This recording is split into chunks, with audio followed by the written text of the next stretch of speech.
So, have you ever found yourself reading a translated text? Maybe it's an ancient epic or a piece of classical literature or even a religious scripture, and you just get this nagging feeling. Like you're missing something. Exactly, like you're staring at a flat two-dimensional photograph of something that was originally, a massive three-dimensional sculpture. Right. And I mean, you know the words on the page are technically accurate. You know the translator did their job. But you just can't shake the suspicion that you're missing this entire hidden world of meaning that's somehow permanently trapped inside the original language. It's a very common feeling, yeah. If you have ever felt that way, you are absolutely right. So today we're doing a deep dive into this fascinating academic paper. It's titled The Paradigmatic Axis in New Testament Exegesis, Language as a System of Choices. Which sounds very technical, I know. It does, right? Yes. But our mission today is to prove that the grammar rules you probably slept through in middle school actually hold, like a hidden three-dimensional code. They really do. It's totally transformative once you see it. Right. And we are going to be looking specifically at ancient Greek today, but by the end of this deep dive, the way you read a text message or a corporate email or just a novel, it's never going to be the same. Oh, absolutely not. Okay, let's unpack this. Let's start with the biggest mistake we all make when reading a sentence. Well, it's a mistake that's really born out of how we were educated. Yeah. For centuries, so much language study has been completely fixated on asking what a word is. Like labeling it. Exactly. We categorize it, we label it, we stick it in a little box. But today, based on the research in this paper, we're shifting to a much more profound question. We're asking why. Why? Yeah, why was a specific word chosen over all the other available alternatives? That shift from just, observing a word to analyzing the intent behind its selection, it changes everything. Right, the shift from what to why. I love that.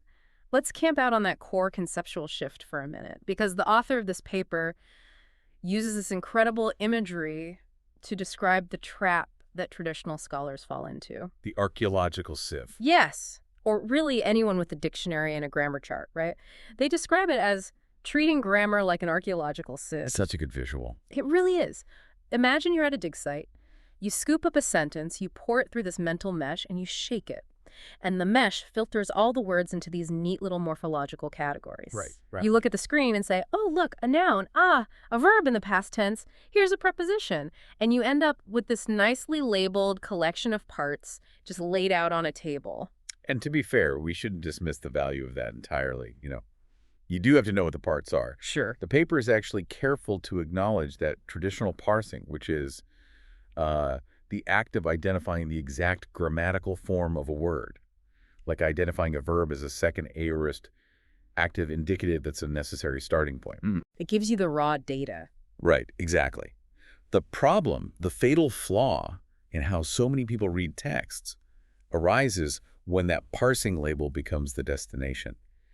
If you just label the verb and move on to the next word, your interpretation basically stalls out at the level of morphology. Okay, let's pause there because morphology is one of those words that sounds super intimidating. Fair enough. Essentially, we're just talking about the physical shape and form of the word, right? Like the letters used to build it. Correct.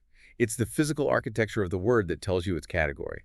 But morphology is not meaning. Wow. Okay. If you stop there, you never actually ascend to the level of intent.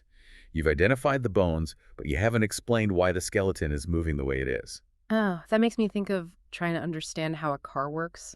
Or actually, better yet, trying to understand a driver's behavior. Okay, I see where you're going. Traditional parsing is like someone pointing at the floorboard of a car and saying, okay, that round thing is a steering wheel, that long pedal is an accelerator, and that wide pedal is a brake.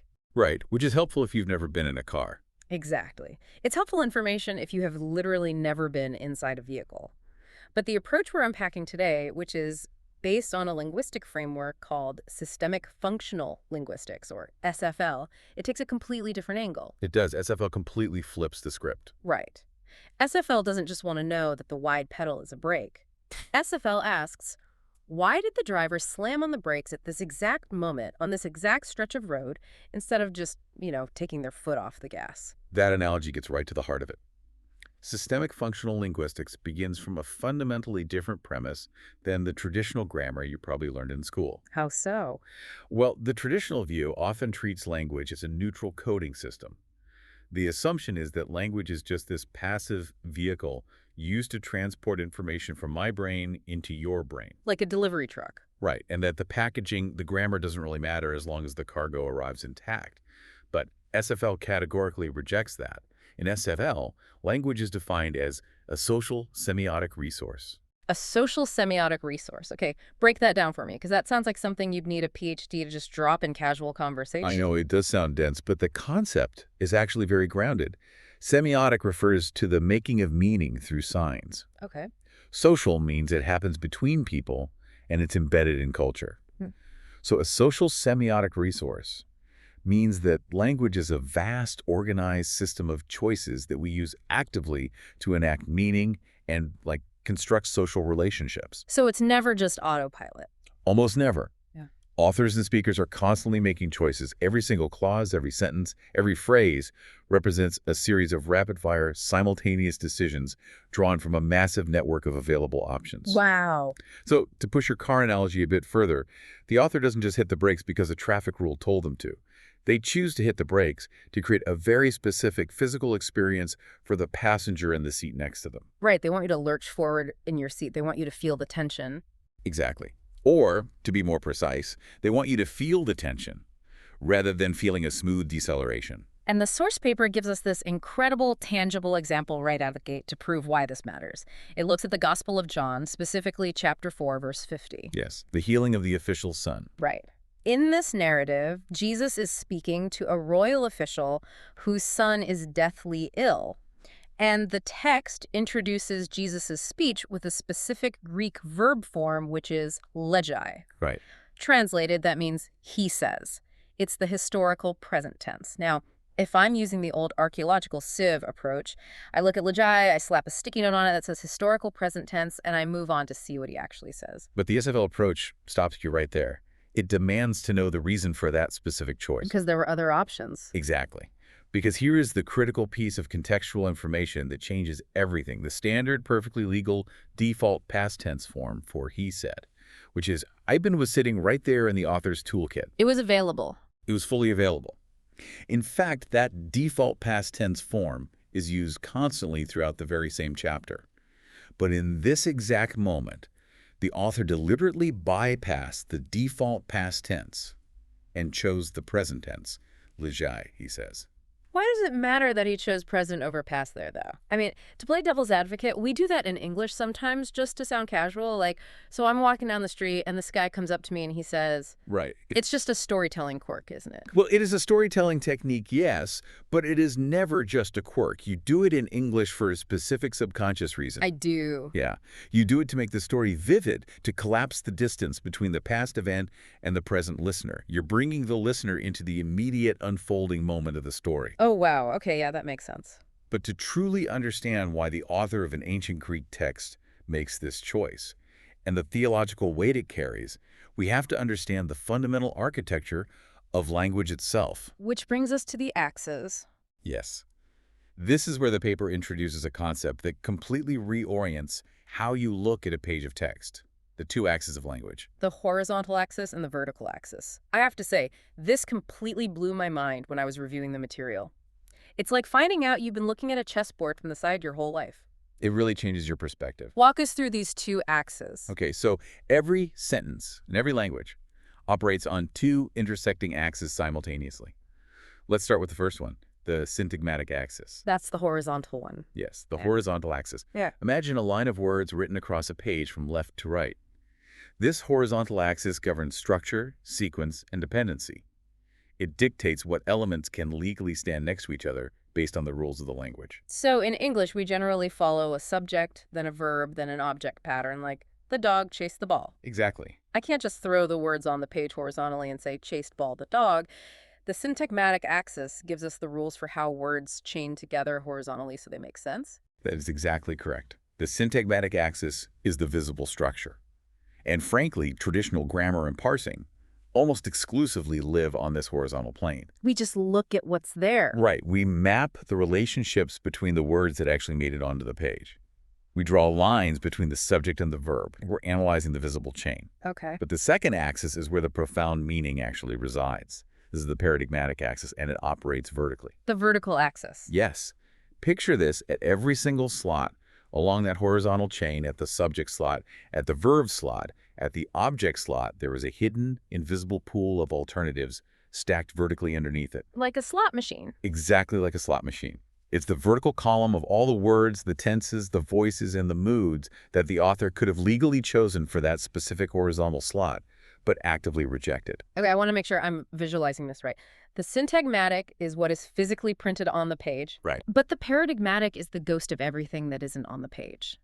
It's like this massive menu of options hovering invisibly above and below every single word. That is a beautiful way to put it. The ghost of everything that isn't there. Yeah. And that leads to the foundational rule of this entire linguistic framework.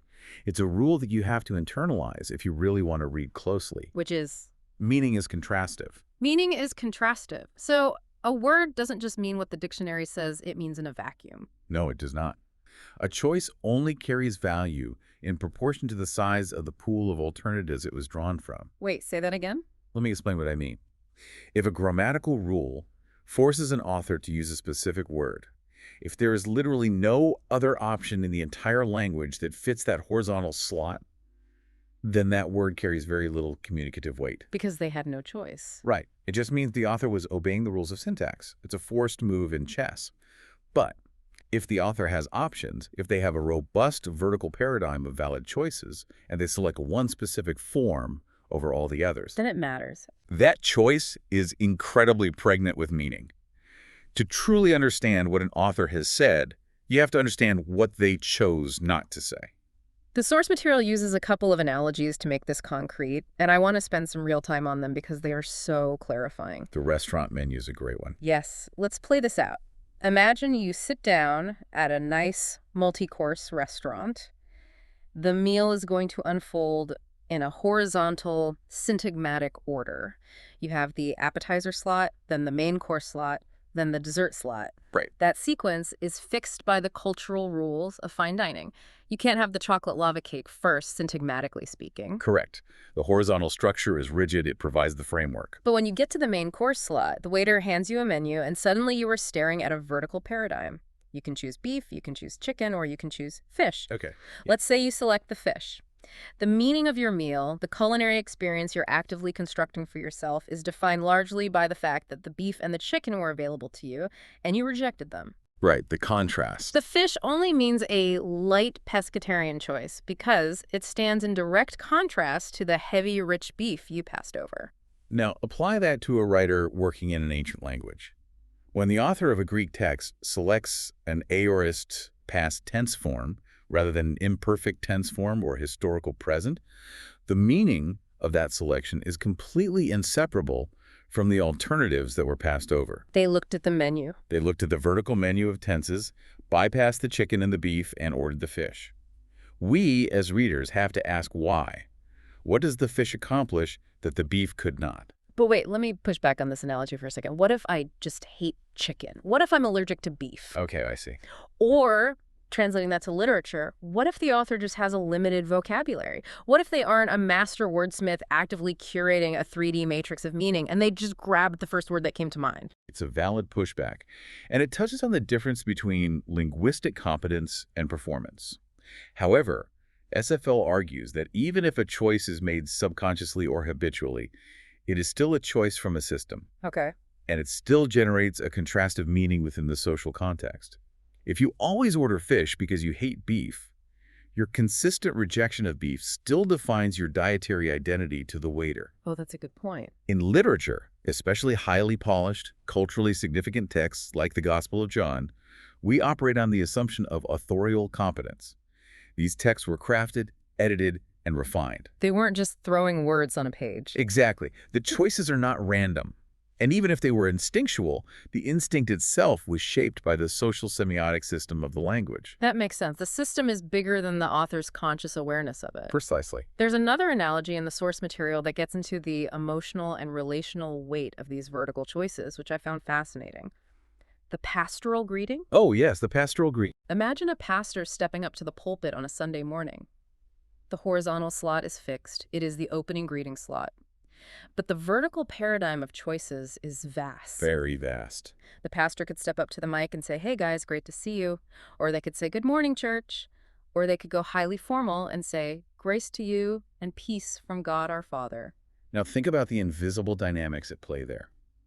Every single one of those options occupies the exact same horizontal slot. They all obey the surface rules of grammar perfectly. Right, you could parse them all and they'd all be grammatically correct. But the vertical choice the pastor makes instantly establishes the emotional register of the entire room. It dictates the social distance between the speaker and the audience. It establishes the authority dynamics of the encounter. Just from one phrase. Yes, Yeah. the congregation subconsciously reads that choice and immediately, intuitively adjusts their expectations for what the next hour is going to feel like. And we do this intuitively all the time. We just don't have the academic vocabulary for it. Think about modern texting. You ask your friend, "Hey, do you want to grab lunch at noon?" Oh, texting is a perfect example. They could reply with, "Sounds good, can't wait." Or they could just reply with the single letter, K. The dreaded K. Right. Syntagmatically, horizontally, both of those options perfectly fill the slot of affirmative response. They both mean yes, but paradigmatically, vertically, if you get a K, you immediately know something is wrong. Your stomach drops. Exactly. Mm.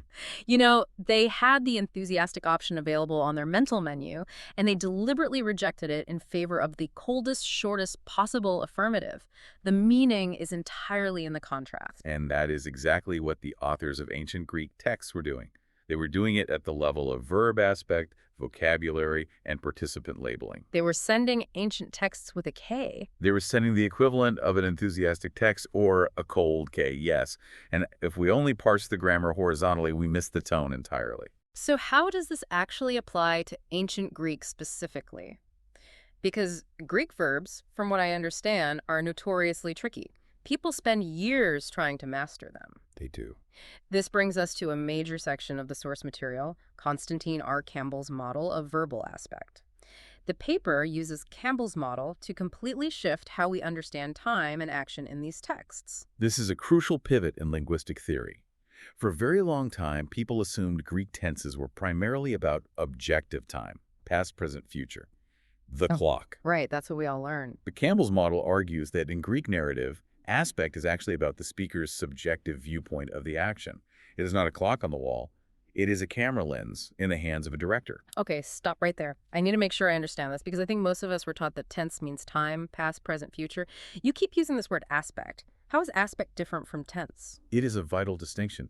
Think of tense as answering the question, when did the action happen? Yesterday, today, or tomorrow? That is temporal. Aspect, on the other hand, answers the question, how is the author choosing to portray the action to you? It is about geometry of the action, not the time on the clock. It is the spatial and perspective choice of the author. So it's not about when, it's about how we see it. Yes, and in ancient Greek, aspect is arguably far more important than temporal tense. Okay, so it's the camera lens. Let's look at the two main lenses the author can choose from in their vertical paradigm. First, we have the aorist tense, which grammaticalizes perfective aspect. The paper calls this the helicopter view. The helicopter view is a perfect visualization. When an author uses the perfective aorist, they are presenting the action as an external bounded whole. Like looking down. Imagine you're in a helicopter looking down at a parade moving down a city street. You see the beginning of the parade, you see the end of the parade, you see the whole thing as a single completed block of action.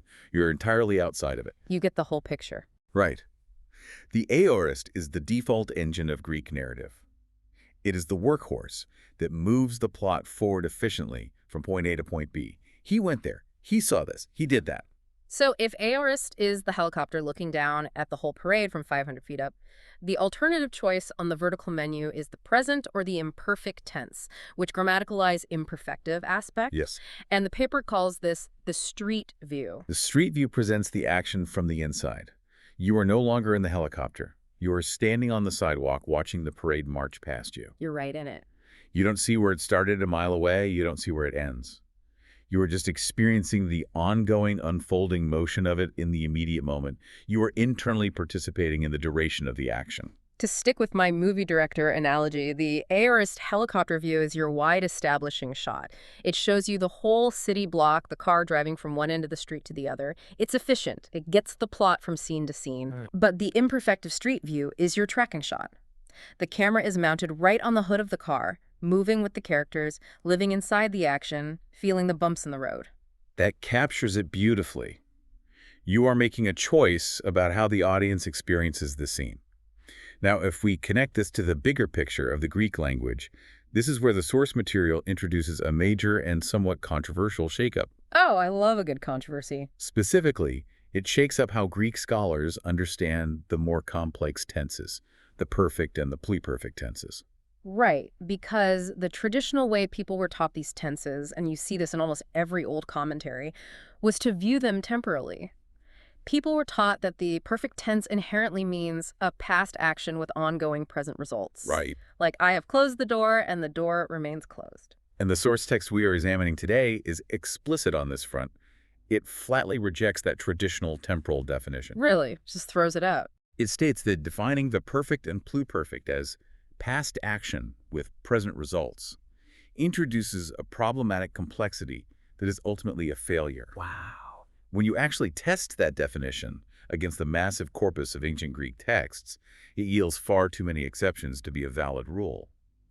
The author of the paper argues that any implication of a previous act with an ongoing consequence is strictly a matter of the specific vocabulary used in its context. The actual words around it. Right, what linguists call lexis or pragmatics. It is not an inherent magical rule built into the grammar of the tense itself. Wow. So they're saying that for generations, we've been burdening the grammar with a job it was never meant to do. We've been forcing the grammar to carry the weight of meaning that actually just belongs to the context of the story. Yes, exactly.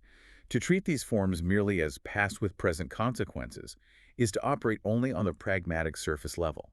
It misses the deeper aspectual reality of the choice. So if the perfect and pluperfect aren't about past action with present results, what are they about? This is where the paper introduces the idea of spatial contrast, which I think is one of the most brilliant concepts in the whole piece. It is entirely transformative. Instead of thinking about time, think about spatial proximity. Okay, space, not time. The perfect tense form encodes that imperfective inside the action aspect, the street view, but it adds an intense spatial value of heightened proximity. Heightened proximity. Metaphorically, it is like taking a step off the sidewalk and walking right up to the parade float. It is zooming the camera lens way, way in. It emphasizes the intensification or the immediate hyper-present condition of the subject. So if the aorist is the wide shot and the imperfect is the tracking shot, the perfect tense is the extreme close-up. It forces the audience to look right into the pores of the character's skin. It leaves you no room to look away. It creates inescapable immediacy. And conversely, the pluperfect tense form encodes the imperfective aspect, but it adds the opposite spatial value, heightened remoteness. Heightened remoteness, okay. The paper warns very strongly against calling the pluperfect a past tense, which is how it's often translated. Instead, it should be viewed as providing background to the background. Background to the background. It takes material that is already supplemental and pushes it further away from the immediate focal point of the narrative. So the pluperfect is the director artificially blurring the background of the shot so you physically cannot focus on it. You know there are people moving around back there, but the lens forces you to ignore them. It's a deliberate blur. It's the author saying, keep this in your peripheral vision, but do not look directly at it. Focus on what is happening in the foreground. Okay, so we have our camera lenses mapped out. We have the wide shot, the tracking shot, the extreme close-up, and the blurred background. Let's go look at some actual footage. Let's do it. Let's look at how the author of the Gospel of John actually swaps these lenses out in the middle of a scene. Let's talk about the historical present and how it creates these massive aha moments. The historical present is perhaps the most visible, highly marked paradigmatic choice in these narratives. Remember, the default tense for advancing the storyline, the workhorse, is the perfective aorist, the wide shot. Right, the helicopter. So when an author is cruising along in the aorist, efficiently telling you what happened, and suddenly they drop a present tense verb right into the middle of the mainline past tense narrative, it is jarring. It wakes you up. It violates the expected pattern. It is not an accident or a slip of the pen. The paper calls this imperfective foregrounding. That is the technical term, yes. The author had the aorist wide shot available in the vertical paradigm. They could have stayed in the helicopter, Yeah. but they rejected it. They chose the present tense. They ordered the fish. They ordered the fish. This choice acts like a massive theatrical spotlight. It signals that the action being introduced, which interestingly is almost always someone speaking, is being elevated above the surrounding plot. It creates incredible narrative vividness. Feels like a neon sign.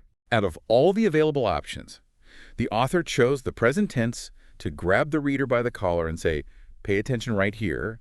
This utterance holds massive theological weight. And the paper proves this by looking at the 7 sign narratives, the 7 major miracles in the Gospel of John. I want to look closely at 2 of them. Let's start with John chapter 2, the famous story of Jesus turning water into wine at the wedding in Cana. A classic text. But before we even look at the grammar, we have to remember the cultural stakes here. In the ancient Near East, running out of wine at a wedding wasn't just a minor catering hiccup. It was a devastating social catastrophe. It brought immense shame on the family. So the tension in the room is palpable. It is a high-stakes environment, which makes it a perfect laboratory for this grammatical concept. In John 2, the narrative uses the historical present, the word legi says, at the 2 most theologically loaded moments of dialogue in the scene. Which ones? First, when Mary reports the wine shortage to Jesus, the Greek literally reads, says the mother of Jesus to him. She doesn't just say it in the past tense, she says it in the vivid foreground. Right. And second, when Jesus gives his enigmatic response about his hour not yet having come, the text reads, says to her Jesus. And it doesn't stop there. The specific practical commands Jesus gives to the servants, the commands that actually trigger the mechanics of the miracle, are also introduced with the historical present. Yes. He says to them, fill the jars. He says to them, draw some out. But, and this is the paradigmatic contrast that proves the entire theory, when the narrator steps back to summarize the completion of the miracle at the end of the story, they snap right back to the default aorist tense. The wide The shot. text reads, this, the first of his signs, Jesus did, using the aorist at Cana. Oh, that is absolutely brilliant. The dialogue, the relational interaction, the commands is shot in extreme, vivid, present tense foregrounding. The camera is right in their faces. Yes. But the summary of the plot resolving the fact that the water actually became wine is just the standard wide shot past tense. The dialogue is where the actual divine revelation is happening. The physical miracle is almost secondary. It's just the plot resolving. You've hit on the core theological thesis of the Gospel of John as revealed through its grammar. The aspect choices track the distinction between divine revelation and mere plot resolution with absolute precision. That's amazing. We see the exact same pattern in the 3rd sign, the healing of the royal official's son, in John chapter 4, which is the example we teased at the very beginning of the deep dive. Let's dive deep into this one because the tension here is completely different from the wedding. You have a desperate father. His son is dying in a town 20 miles away. He travels all that way to beg Jesus to come down and heal him. It is a desperate scene. And in John 4, the narrative opens with standard, efficient aorist forms. The scene is set. The official approaches Jesus. He makes his request all aorist. It's all wide shots. Even Jesus's first, somewhat rebuking response to the man, unless you see signs and wonders you will not believe, is introduced with the aorist eipon, he said. Right. It's positioned as a completed, bounded speech act within the mainline narrative. But then, the climax. The father pleads again, "Sir, come down before my child dies." And Jesus responds. This is the moment the miracle happens. Exactly. The life-giving command, Jesus tells the man to go, his son will live. And at this exact moment, the text shifts dramatically to the historical present. Logoi auto o Jesus says to him, Jesus, go, your son lives. This grammatical shift marks the absolute peak of the discourse. I remember reading this in the source material and actually getting chills. Because here's the thing, the miracle doesn't happen because Jesus goes to the house. It doesn't happen because he touches the boy. The boy is a day's journey away. Yes. The healing happens entirely, 100%, through a spoken word. The grammar is literally enacting the theology. The spoken word is the miracle, and so the author uses the most vivid, elevated grammatical spotlight possible, the historical present, to isolate that specific word. That is the profound power of paradigmatic analysis. Mm-hmm. A preacher, a teacher, or just a careful reader working through this passage should feel the immense weight of that choice. The aorist tense form was sitting right there, perfectly available in the vertical paradigm. They could have used it. It was used just 2 sentences prior, but it was actively bypassed. The present tense form was chosen. That choice is, as the paper beautifully puts it, the grammar of revelation. Okay, I am sorely convinced about the spotlight. If the historical present is the extreme bright spotlight, what tools does the author use to cast shadows? How do they handle the messy background of a story? This takes us into the other tenses, the imperfect, the perfect, and the pluperfect. Let's start with the imperfect. Okay. Like the historical present, the imperfect grammaticalizes that speech view, the imperfective aspect. It presents action from the inside, ongoing and unfolding. But unlike the historical present, which brings things sharply into the foreground, the imperfect characteristically performs a backgrounding function. It pushes things off stage. It's like the ambient noise of the scene. Yes, it remains offline from the main action. It provides the surrounding context, the ongoing states of being, the repeated actions, the unresolved controversies against which the main perfective events are meant to be perceived and contrasted. The paper gives an amazing example of this in John chapter 9, which is the healing of the man born blind. This is a very chaotic chapter. After Jesus heals the man, he doesn't just go home and celebrate. There is this massive, chaotic neighborhood dispute, followed by a judicial investigation by the religious leaders. Right, everyone is arguing. All the neighbors are arguing with each other. Is this the guy who used to sit and beg? No, it's not him. It just looks like him. And how does the author grammatically frame that chaotic debate? The neighbors arguing is introduced repeatedly with the imperfect tense form, elegon, they were saying. Not just once, but 5 different times in rapid succession. Elegon, elegon, elegon. Why does that matter? Why not just say they said? Because the author is deliberately using the imperfect tense to position their endless controversy as background noise. It places the crowds murmuring below the narrative horizon. Oh, wow. To use your cinematic analogy, it's like the director turning down the audio mix on the extras in the background of a scene. They are chattering, but it's just a hum. And this choice is entirely setting the stage for the contrast of what happens next. A contrast. When the healed man finally speaks up in his own voice to silence the crowd, the spectral frame shifts dramatically. He says, "I am the one."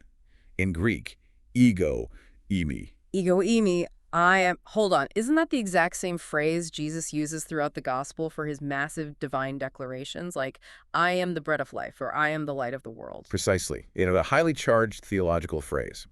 And by pushing the crowd's ignorant debate into the blurry, imperfect background, the author creates a stark, silent canvas that allows the healed man's bold theological assertion to shine brilliantly in the foreground. So the backgrounding is necessary. The imperfect frames set the contrast that makes his self-assertion visible. The backgrounding of the crowd is necessary to elevate the confession of the individual. It's all about contrast. Okay, what about the perfect tense? We said earlier this was the extreme close-up, the zooming in, the heightened proximity. How does John use that to mess with our emotions? The perfect tense appears at moments that require the reader to sustain a close, highly proximate awareness of a present, usually agonizing condition. Agonizing condition. Look at John 11, the story of Lazarus. Jesus is talking to his disciples, and he says, "Lazarus, our friend, has fallen asleep." In Greek, the verb is kakoimetai. It is in the perfect tense. And remember, the paper told us to actively reject the old idea that this just means a past action with present results. It doesn't just mean he closed his eyes yesterday and is still snoring today. Right. It does not simply mean he died in the past and is currently remembered as being dead. That is the failure of the traditional temporal paradigm. Rather, the heightened proximity of the perfect tense holds the reader in close internal relation to the horrific present condition of Lazarus. Oh, man. It forces you to zoom in on his intensified state, his body lying in a tomb. The narrative is about to address this reality head-on, so the grammar forces the reader into an immediate, uncomfortable awareness of it. It's holding our face to the glass. We can't look away from the tomb. It is exactly that. And even when the disciples misunderstand the metaphor and reply, "Lord, if he's fallen asleep, he will recover," they use the exact same perfect tense form, kakoimetai. They use the extreme close-up, too. The heightened proximity persists. The reader is kept agonizingly close to Lazarus' decaying condition while this frustrating misunderstanding plays out between Jesus and the disciples. It creates immense taut narrative tension before Jesus finally has to speak plainly and say, "Lazarus is dead." That is masterful writing. Okay, let's look at the last lens, the pluperfect. The blurred background, the heightened remoteness. Where does this show up in the Lazarus story? Also in John 11, just a few verses later. After Lazarus dies, the narrator reports that many Jews had come to comfort Martha and Mary. The verb for had come is in the pluperfect. It's remote. It frames their arrival as an ongoing state, but with heightened remoteness. It positions their presence as a settled background, providing background to the background. It deliberately distances the crowd from the immediate, active, piercing grief of the two sisters. And the paper points out another brilliant use of the pluperfect right after that. It notes that Jesus had not arrived in the village. Yes, a negative pluperfect. It places Jesus' agonizing non-arrival at a remote internal distance. It is supplementing material that is already supplemental, and it does this to draw a sharp, painful contrast with Mary's active present movement as she runs out of the house to meet him. And again, to sound like a broken record, the aorist tense, the standard simple past tense wide shot, was sitting right there in the vertical menu for all of these examples. It was right there. The author could have just said, the Jews arrived, or Jesus didn't arrive, using the normal past tense. But they bypassed it. They built this rich, three-dimensional, textural landscape of extreme close-ups on the tomb and blurred backgrounds of the crowd. That is the crucial insight. This paradigmatic matrix isn't just about managing time and space in a story. It is also about managing power, agency, and relationships. And that brings us to an entirely different dimension of language, moving beyond just the verbs. Okay, so we've mapped out how the camera moves, with verbs zooming in, blurring the background. But a camera has to be pointed at someone. If the verbs are the lenses, what are the nouns? Do authors have this same massive menu of vertical choices when they decide what to call a character or who gets to be the active subject of a sentence? Absolutely. The paradigmatic principle applies to everything. Vocabulary, grammatical voice, the way you label participants. The paper points out that every noun, every title, or every pronoun an author chooses is actively constructing social relationships and theological identities. Give me an example. How does choosing a noun change the theology? Think about it. Every time an author introduces a character or refers back to them, they have to choose from a paradigm of available titles. Let's go back to John chapter 4, the royal official whose son is sick. Watch how the narrator and the characters label him as the story progresses. It's a masterclass in tracking spiritual evolution through nouns. Okay, tracing the labels. Where does he start? First, the narrator introduces him formally, by his societal rank, as the royal official. It's a title of worldly power and status. But later, when his servants come to meet him after the miracle has occurred, the narrator drops the title and just calls him the man. Oh, wow. The labeling shifts from his earthly status to his basic humanity in the face of the divine. But more importantly, look at how the official addresses Jesus. When he first approaches Jesus, a Jewish rabbi, he uses the title Lord Kyrie in Greek. Why is that significant? Couldn't that just be a polite greeting? It could be, but Kyrie specifically acknowledges a deep relational dependence. The paradigm for addressing Jesus included many less reverent options. He could have said teacher or rabbi or sir or just, hey you. Right. The choice of Kyrie tracks the official's spiritual posture. A man of high royal status is subjugating himself. The title is meaningful precisely because he rejected the alternatives that would have preserved his own ego. We see something similar, but almost in reverse, back at the wedding in Cana in John 2. Yes, the dynamic between Jesus and his mother. This is often deeply misunderstood. The narrator consistently refers to her as the mother of Jesus. The vertical paradigm of reference included her proper name, Mary, or just the generic pronoun she. But the narrator repeatedly emphasizes her maternal role, setting up the expectation of a mother-son dynamic. But when Jesus speaks to her, he doesn't call her mother. No, he does not. In a very formal speech act where Jesus is establishing his own divine timing, saying, "My hour has not yet come," he addresses her as gunai, which translates to woman. Now, I know culturally, woman wasn't inherently disrespectful or rude in ancient Greek like it might sound to us today. It wasn't an insult. True, it was a polite, standard term of address. You might use it to address a stranger respectfully. But that isn't the point. The paradigmatic observation is that the familial title, mother meter, was available to him on the menu, and he actively rejected it. By choosing woman over mother in that specific highly charged moment, Jesus is deliberately shifting the relational frame. Shifting the frame. He is stepping out of the role of the dutiful earthly son, taking catering instructions from his mother, and stepping fully into the role of the divine son, operating exclusively on his heavenly father's timetable. The rejection of the familial title is a massive part of the theological meaning. That is incredible. The absence of the word mother speaks louder than the presence of the word woman. And the paper points out something else in John, too, about how the sentences themselves are structured specifically about who gets to be the active agent. Let's talk about the human bridegroom at the wedding. This is a fascinating application of SFL meta-language to sentence structure. In the grammar of John 2, the human bridegroom, who, by all cultural logic, should be the absolute center of a wedding narrative, is almost entirely stripped of verbal and material agency. What does that mean, practically? How do you strip someone of agency grammatically? Every clause has a structural point of departure, which SFL calls the theme.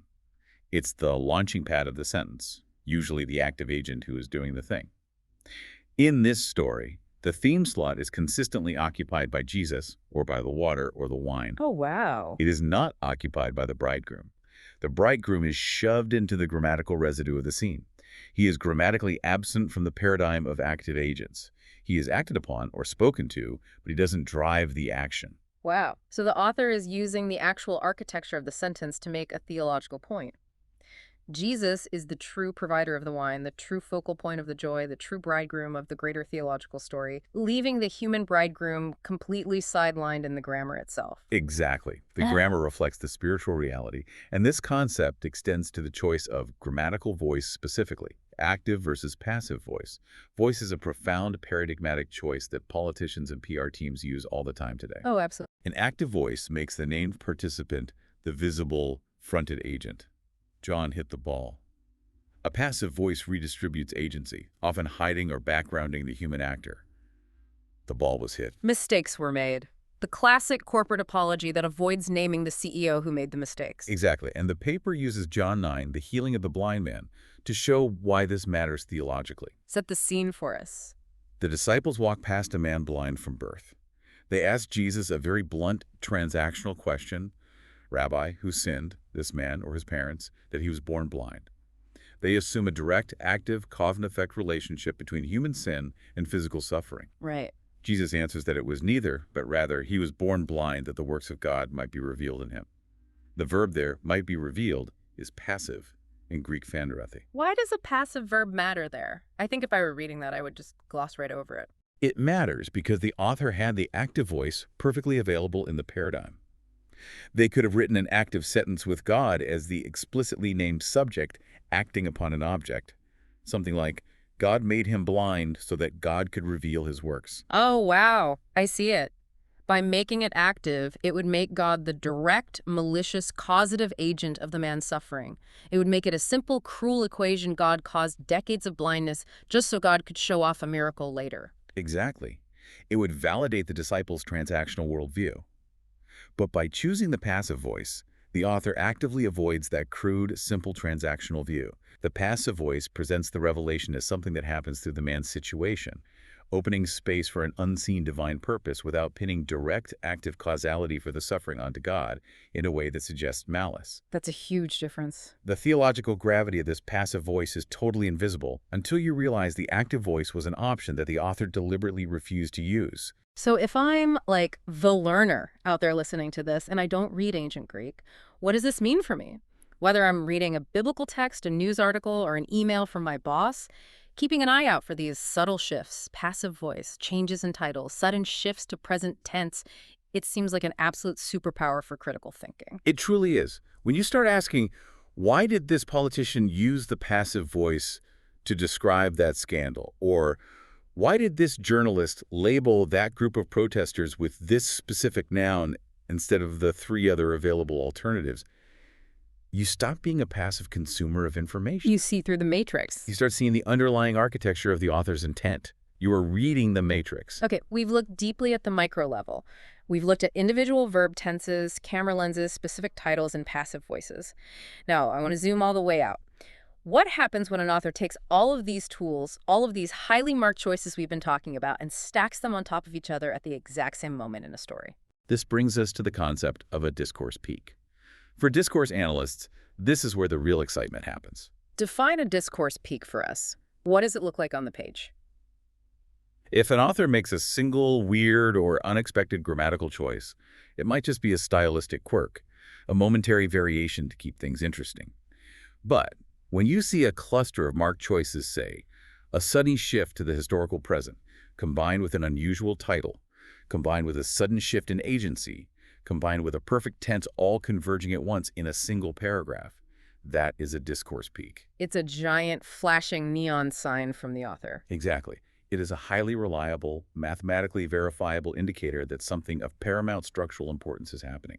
The author is deploying all of their linguistic resources at once to say, this is the climax, this is the point of the whole story, do not miss this. The paper points to John 6 as a great example of this, the feeding of the 5,000. This is one of the most famous miracles in history. Yes. And if you asked a casual reader what the most important part of John 6 is, they would say it's the moment the bread actually multiplies. But the grammar tells a completely different story. It does. In John 6, the historical presents, those present tense spotlights we talked about do not cluster around the physical miracle of multiplying the bread. The actual distribution of the food, the gathering of the leftovers, the physical mechanics of the miracle, all of that is handled in the mundane, default aorist past tense, the wide shot. Wait, really? The biggest, most famous physical miracle, and the grammar just treats it like standard, move along, nothing to see here, plot advancement. Yes, because from the author's theological perspective, physically multiplying the bread isn't the true peak of the story. So where do the historical presents cluster? They cluster densely during the dialogic testing between Jesus and the disciples right beforehand. The conversation. He says to Philip, "Where are we to buy bread?"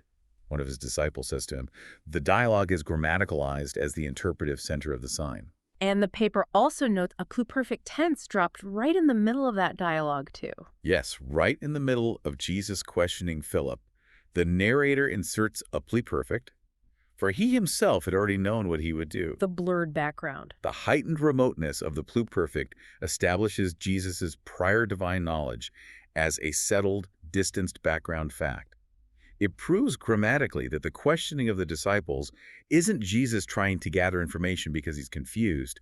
It is revelatory testing. Wow. The grammatical contrast between the mundane aorist miracle and the hyper-vivid historical present dialogue proves that the conversation, the revelation of who Jesus is the actual point. And we see the ultimate version of this in John 11, the raising of Lazarus. The paper says this chapter has the most extended, dense use of historical presence in the entire gospel. It is a massive, sustained discourse peak. The historical present spotlights cluster everywhere throughout Jesus' agonizing dialogue with Martha and Mary, his emotional disturbance at the tomb, his movement toward the stone. They're everywhere. The climax of the dialogue, I am the resurrection and the life, is framed by a historical present. Martha's confession of faith is framed by a historical present. And Jesus' final earth-shattering command, unbind him, is introduced with a historical present. BUT, and this is the part that literally made me drop the paper. When Lazarus actually physically comes out of the tomb, what happens to the grammar? It snaps right back to the default aorist. The man who had died came out, aorist. He cried out with a loud voice, aorist. The actual physical miracle of a dead man walking out of a grave in grave clothes is relegated to the helicopter view, the perfective, bounded past tense, while the conversation leading up to it is shot in the ultra-vivid, imperfective present tense. This is the profound, overriding theological implication of paradigmatic analysis in the Gospel of John. The miracle event is perfective and bounded, but the surrounding dialogue is imperfective, proximate, and revelatory. The grammar enacts the theology. What Jesus says is as much the substance of the miracle as what actually happens physically. The physical resurrection of Lazarus is just the trailing, visible evidence of the verbal revelation that preceded it. The grammar proves it. The word is supreme. Understanding this architecture is completely mind-blowing to me, but I have to ask, how does this practically benefit the people who actually have to teach this material? Or, by extension, anyone who has to analyze texts for a living? Because it's one thing to marvel at it, it's another to use it. This brings us to the final section of the paper, the practical payoff. The paper refers to this as the homiletical dividend, homiletics being the formal art of preaching. But you're right, it applies to any form of teaching, legal analysis, or literary critique. The primary overwhelming benefit is that by tracking these marked grammatical choices, a teacher locates the text's natural emphasis. Rather than just imposing their own subjective structure onto it. Because we all do that, right? We read a text, we highlight the part we think is cool, and we ignore the rest. Precisely. Often, when someone prepares a presentation or sermon, they read a text, decide what they think is the most interesting part based on their own modern biases, and build their outline around that. Guilty as charged. But SFL and paradigmatic analysis allow you to look at the objective grammatical coding and see exactly what the author thought was most important. If the author built a discourse peak around a specific phrase, your analysis should build its climax around that exact same phrase. The grammar has already done the heavy lifting of outlining the intent for you. Okay, so that's the positive benefit. But the paper points out that this method is also a defense mechanism. It protects us against a couple of major traps that people fall into when analyzing words. These are called exegetical fallacies. Yeah. And I know people in my line of work do this all the time without realizing it. The first one the paper mentions is incredibly common. It is called illegitimate totality transfer. Illegitimate totality transfer. It sounds like a white-collar banking crime. It is a linguistic crime. Here is what it looks like in practice. A well-meaning person looks up a Greek word, let's say, a word for love or a word for power in a massive lexicon or dictionary. Now that dictionary lists 5 or 6 different nuances or possible meanings that the word can have across all of ancient Greek literature, spanning hundreds of years and dozens of authors. Right, yeah. Illegitimate totality transfer happens when the person takes all of those possible meanings and stuffs them into the one single occurrence of the word in the specific verse they are reading today. I see this constantly. It's like saying, in this verse, this word means X, but if you look at the dictionary, it also means Y, and it carries the subtle, beautiful nuance of Z, just because the dictionary listed them all as possibilities. Exactly. It completely overloads the word with meaning it was never meant to carry in that specific sentence. It creates a theological Frankenstein. A theological Frankenstein. Paradigmatic analysis destroys this fallacy because it insists that meaning is based only on why the author chose that word in that specific context over its direct alternatives. The question is not, what are all the myriad things this word can possibly mean in the entire history of the Greek language? Right. The question is, why did the author select this word right now instead of the synonym sitting next to it in the vertical paradigm? Meaning is restricted and defined by the immediate contrast, not the totality of the dictionary. That makes so much sense. It disciplines your reading.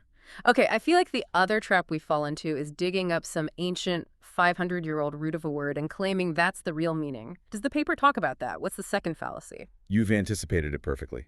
It's called the root meaning fallacy. This is when someone tries to derive the true, deep, hidden meaning of a word from its ancient etymological history rather than its current use in context by the author. Like saying, well, if you look at what this word meant 800 years ago in Homer's Odyssey, it actually refers to a type of boat, therefore this verse is really about sailing. Exactly. Or breaking a word down into its historical root components, like taking the English word butterfly and assuming it must have something to do with flying butter. It's a fundamental misunderstanding of how language evolves. Yeah, that makes no sense. Paradigmatic analysis corrects this instantly. It shifts the focus away from what a word originally meant in antiquity and forces you to ask what the author chose it over in the present moment of writing. The author of John wasn't thinking about Homer's Odyssey. They were thinking about the vertical paradigm of choices available to them in first-century conversational Greek. Connecting this back to you, the listener, the person who might never preach a sermon but who reads legal documents, analyzes a competitor's press releases, or pores over news articles. This framework we've discussed today is a total superpower. It is. When you get a corporate press release and you see they used a passive voice to describe a massive failure, mistakes were made. Instead of an active voice, the CEO made mistakes. That was a choice from a paradigm. Yes. It was an active rejection of accountability. Asking what alternatives did they reject is the ultimate tool for critical thinking in the modern world. It helps you cut through the noise and avoid information overload because you aren't distracted by the surface flow of the words. You are looking at the structural skeleton of their intent. It allows you to read the silences in a text, and the silences are very often where the truth is hidden. Okay, let's recap this incredible journey we've been on today. We started with the temptation to view language as just a flat, horizontal line of parsing labels, the archaeological sieve, but we've moved into a vibrant 3D matrix of choices. A system of choices. We explored systemic functional linguistics and the idea that meaning is always contrastive, the menu analogy. We look at the camera lenses of verbal aspect, the aorist helicopter view for the mainline plot versus the street view of the present and imperfect tenses. We saw how the Gospel of John uses the historical present as a massive spotlight to elevate the words of Jesus, proving that the dialogue is the actual center of the miracle. We watched the author zoom in with the perfect tense on Lazarus' tomb and blur the background with the pluperfect. We saw titles change, agency get stripped And away, discourse peaks light up like neon signs. We literally saw grammar enact theology. and we learned that by following those choices, we can discover the natural emphasis of any text, avoiding the traps of stuffing dictionaries into single words or digging up irrelevant ancient roots. It is just phenomenal. But as we wrap up, I want to pivot back to where we started. We talked about that nagging feeling of missing the hidden world inside a text, of staring at a flat photograph. I actually have a final thought on that, if I Okay. may. Something for the listener to take with them. Oh, please. We have spent this entire deep dive analyzing the immense, almost architectural power of rejected alternatives in an ancient sacred text. We have marveled at how a first-century author wielded the ghosts of unspoken words to shape theology. But I want you, the listener, to think about your own modern digital life for a moment. Okay. Every single day, you are the author. You are standing in front of that vertical slot machine.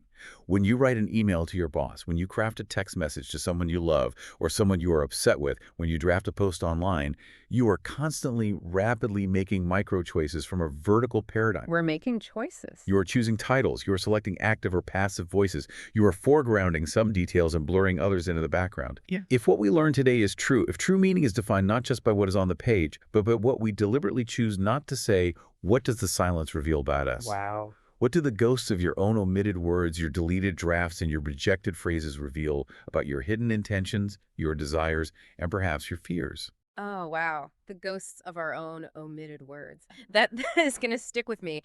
We are all building these three-dimensional sculptures of meaning every time we hit send, whether we realize it or not. Thank you all so much for joining us on this deep dive. I promise you, you will never look at a sentence, ancient or modern, the same way again.